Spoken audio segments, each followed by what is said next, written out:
Hello friends, आपका royal सिक्खू YouTube channel में आपका स्वागत है। दोस्तों, आज की वीडियो में मैं लेकर आई हूँ आप सभी के लिए गाय माता की एक रोचक कथा। एक समय की बात है, एक व्यक्ति मंगलवार के दिन सुबह वॉक करके रोड पर बैठा हुआ था। हल्की हवा और सुबह का सुहाना मौसम बहुत ही अच्छा लग रहा था। तभी वहाँ एक BMW कार आकर रुकी और उसमें से एक वृद्ध उतरे। अमीरी उसके लिबास से बयां कर रहे थे। वो एक पॉलीथीन बैग लेकर मुझसे कुछ दूर पर एक सीमेंट के चबूतरे पर बैठ गए। पॉलीथीन चबूतरे पर उड़ेल दी, उसमें गुड़ भरा हुआ था। जब उन्होंने आओ आओ करके पास में खड़ी बैठी गायों को बुलाया, सभी गाय पलक झपकते ही उन बुजुर्ग के इर्द गिर्द ठीक ऐसे ही आ गईं, जैसे कई महीनों बाद बच्चे अपने बाप को खेल लेते हैं। कुछ को उठाकर खिला रहे थे तो कुछ स्वयं ही खा रही थीं। वे बड़े प्रेम से उनके सिर पर हाथ फेर रहे थे। कुछ ही देर में गाय अधिकांश गुड़ खाकर चली गईं। इसके बाद जो हुआ वह मैं देखकर चौंक गया, जिसे मैं जिंदगी भर नहीं भुला सकता। हुआ यूं कि गायों के खाने के बाद जो गुड़ बच गया था, वो गुड़ पुरुष उठा उठा कर खाने लगे।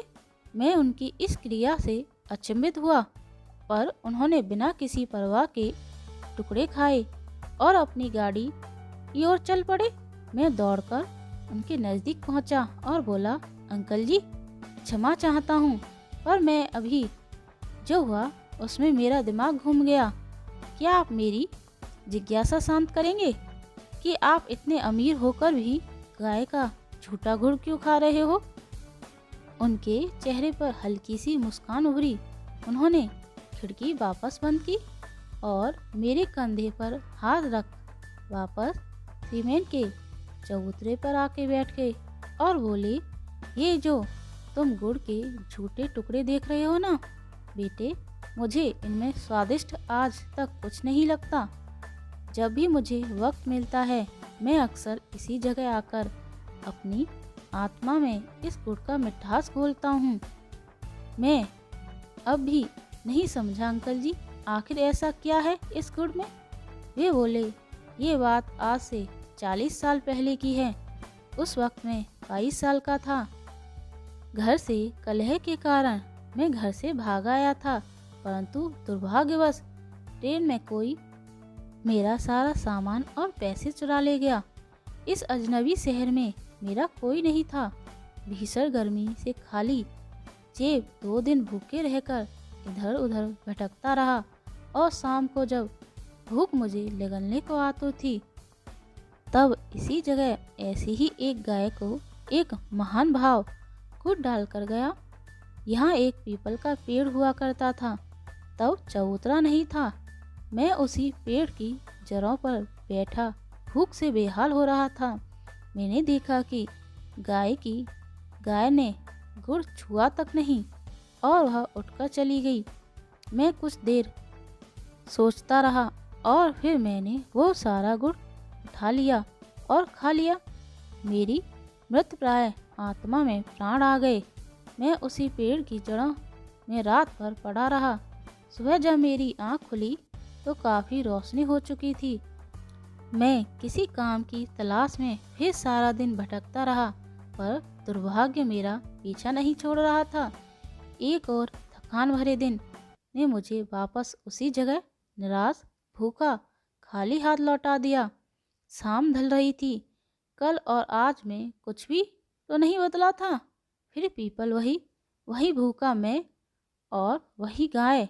कुछ ही देर में वहाँ वही कल वाले सज्जन आए और गाय को गुड़ डालकर चलते बने। गाय उठी और बिना गुड़ खाए चली गई। मुझे अजीब लगा, परंतु मैं बेबस था, सो आज फिर गुड़ खा लिया मैंने और वहीं सो गया। सुबह काम की तलाश में निकल गया। आज शायद दुर्भाग्य की चादर मेरे सर पर नहीं थी, सो एक ढाबे पर मुझे झूठे बर्तन धोने का काम मिल गया। कुछ दिन बाद जब मालिक ने मुझे पहली पगार दी, तो मैंने 1 किलो गुड़ खरीदा और किसी दिव्य शक्ति के वशीभूत 5 किलोमीटर पैदल चलकर उसी पीपल के पेड़ के नीचे आया। नजर दौड़ाई तो गाय भी दिख गई। मैंने सारा गुड़ उस गाय को डाल दिया। इस बार मैंने अपने जीवन में सबसे ज़्यादा चौंका, क्योंकि गाय सारा गुड़ खा गई। इसका मतलब साफ था कि गाय माता ने 2 दिन से जानबूझकर मेरे लिए गुड़ छोड़ा था। मेरा हृदय भर उठा। उस ममतामयी ममता को देखकर मैं रोता हुआ ढाबे पर पहुंचा और बहुत सोचता रहा। फिर एक दिन मुझे एक फर्म में नौकरी मिल गई। दिन पे दिन मैं उन्नति और तरक्की के शिखर चढ़ता गया। शादी हुई, बच्चे हुए। आज मैं खुद का फार्म का मालिक हूँ। जीवन की इस लंबी यात्रा में मैंने कभी भी उस गाय माता को नहीं भुलाया। मैं अक्सर यहाँ आता हूँ और इन गायों को गुड़ डालकर उनका झूठा गुड़ खाता हूँ। मैं लाखों रुपए गौशालाओं में चंदा देता हूँ, परंतु मेरी मृग तृष्णा यहीं आकर मिटती है बेटे। मैं देख रहा था, वे बहुत भावुक हो चले थे। समझ गए अब तो तुम। मैंने सिर हाँ में हिला दिया। वे चले पड़े। गाड़ी स्टार्ट हुई और निकल गए। मैं उठा, उन्हीं टुकड़ों में से एक टुकड़ा उठाया, मुंह में डाला। सचमुच वो कोई साधारण गुण नहीं था, उसमें कोई दिव्य मिठास थी जो जीव के साथ आत्मा को भी मीठा कर गई। दोस्तों, आपको हमारी अलौकिक कहानी कैसी लगी कमेंट करके बताएं और ऐसी ही अलौकिक कहानी सुनने के लिए मेरे चैनल को लाइक, शेयर एंड सब्सक्राइब करें। Thank you.